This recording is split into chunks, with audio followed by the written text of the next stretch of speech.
Alhamdulillahirabbil alamin wassalatu wassalamu ala sayyidil mursalin wa ala alihi wa sahbihi ajmain.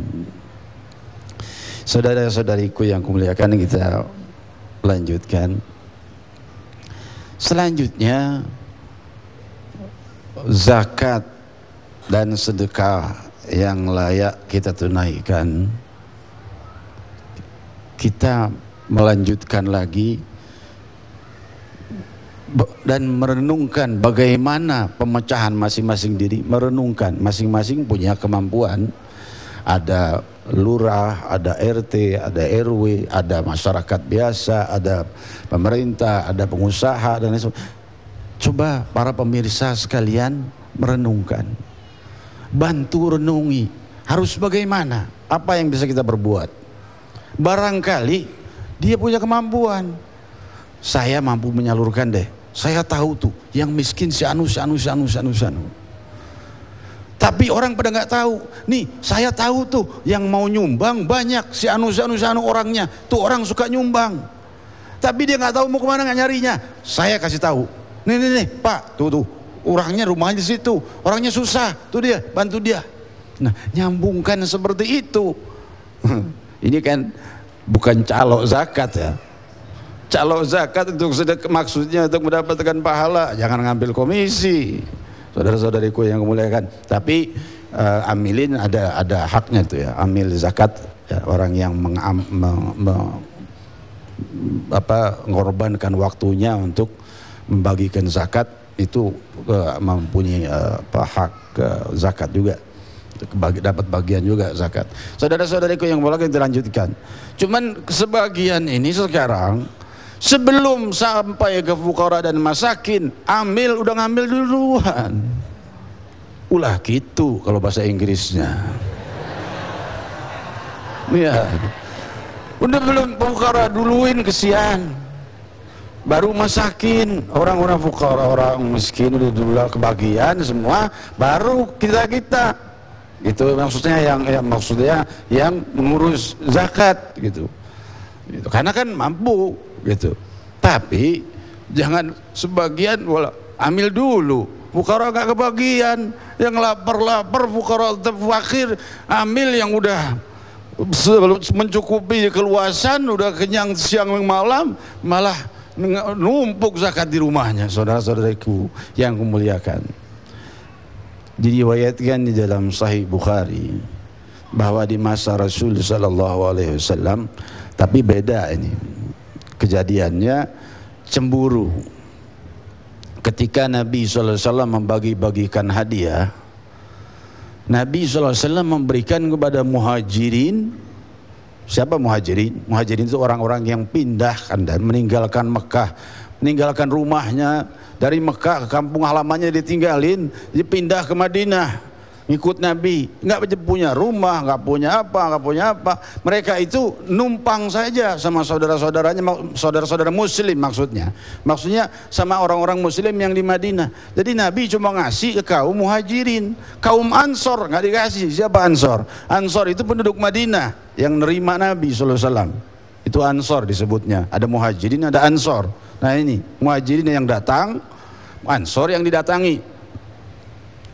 Maka Nabi SAW mengasih cuman muhajirin sama beberapa mu'alaf yang baru masuk Islam. Orang Ansor gak dikasih. Itu sebelum kejadian orang Ansor ikut dalam peperangan. Ada yang nyeletuk orang Ansor. Bagian susah kita dipanggil, bagian kita gak dibagi. Tuh. Ada yang nyeletuk begitu. Maka Rasul sallallahu alaihi wasallam dengan bijaksana, kalau Rasul sallallahu alaihi wasallam kan bijaksana, budi pekertinya indah. Iya, enggak main hantam, kalian tidak berhak. Itu dengan patah mestinya begitu. Ini kaum muhajirin, mereka meninggalkan rumahnya loh. Pindah, rumahnya ditinggal, hartanya ditinggal, semuanya bawa dirinya keluar. Sebagian tidak membawa apa-apa kecuali tubuhnya saja dengan pakaian yang ada di badannya. Numpang di tempat-tempat kalian, mereka kesian, mereka butuh. Kalian udah punya tanah, sawah apa, kira-kira mestinya begitu. Tapi Nabi tidak menegur begitu. Nabi dengan indahnya berkata, kaum Ansor sini semua.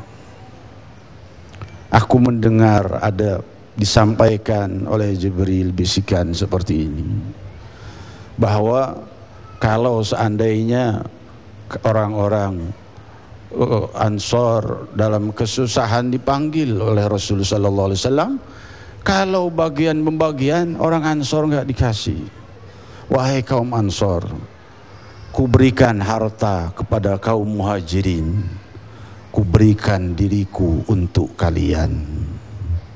Itu indahnya Nabi sallallahu alaihi wasallam kalau akhlak budi pekerti Rasul sallallahu alaihi wasallam begitu. Tapi kan maksudnya patahnya kalian nggak berhak, itulah kira-kira.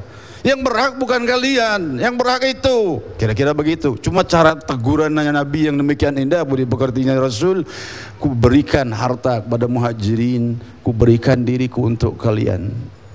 Nih, cukup enggak diriku untuk kalian wahai Ansar? Maka di dalam riwayat Sahih Muslim ini kejadian di saat Fatah Makkah. Ansar dah putus asa. Kenapa? Karena Nabi SAW sudah pulang kampung. Fatah Makkah kejadiannya Ramadan loh. Ada yang mengatakan riwayatnya Syawal. Ya, saudara-saudariku yang kumuliakan, di saat itu Ansar patah hati. Kenapa? Karena Nabi SAW kan sudah pulang ke kampungnya. Kelahirannya Nabi kan Mekah. Oh, selesai nih, berarti 10 tahun tinggal di Madinah. Kita sekarang mau pulang ke Madinah lagi. Kalau rumah kita, Nabi udah pulang kampungnya. Udah berarti pengorbanan kita selama ini habis. Panggil oleh Rasul Ansar. Ya Ansar, wahai kaum Ansar, kalian putus asa mengira aku akan pulang kampung, meninggalkan kalian, memisah kalian, yang kalian menerimaku saat aku diusir oleh semua tempat. Tidak, kata Rasul, kehidupanku bersama kalian dan wafatku pun di tempat kalian. Aku hanya beberapa lama di sini dan akan pulang ke tempat kalian.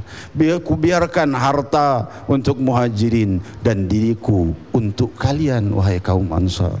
Demikian kaum Ansar nangis memeluk Nabi Muhammad SAW. Saudara-saudariku yang muliakan, mereka gembira dan berkata, ya Rasulullah, kami cuma ingin dekat dengan memutus asa takut.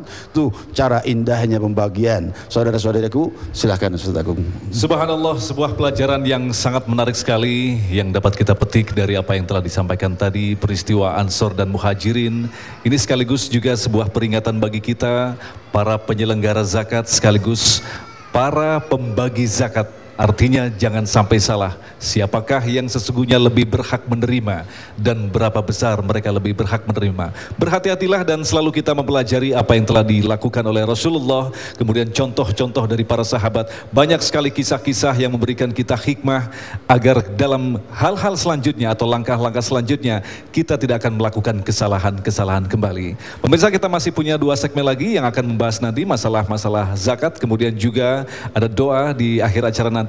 Tentunya kami akan kembali selepas pesan-pesan berikut ini. Tetaplah bersama kami.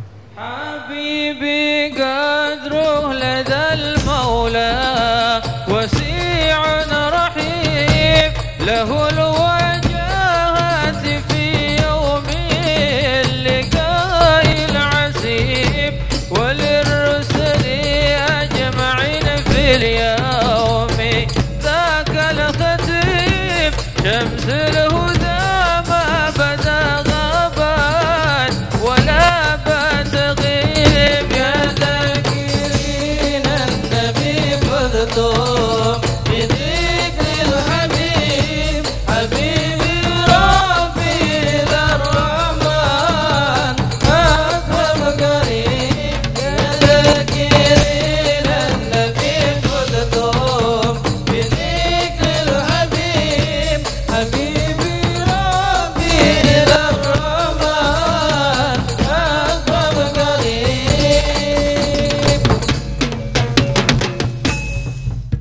ada kejutan keharuman baru dari ibu untuk kita. Bersiaplah untuk Multi Ultra Sensations.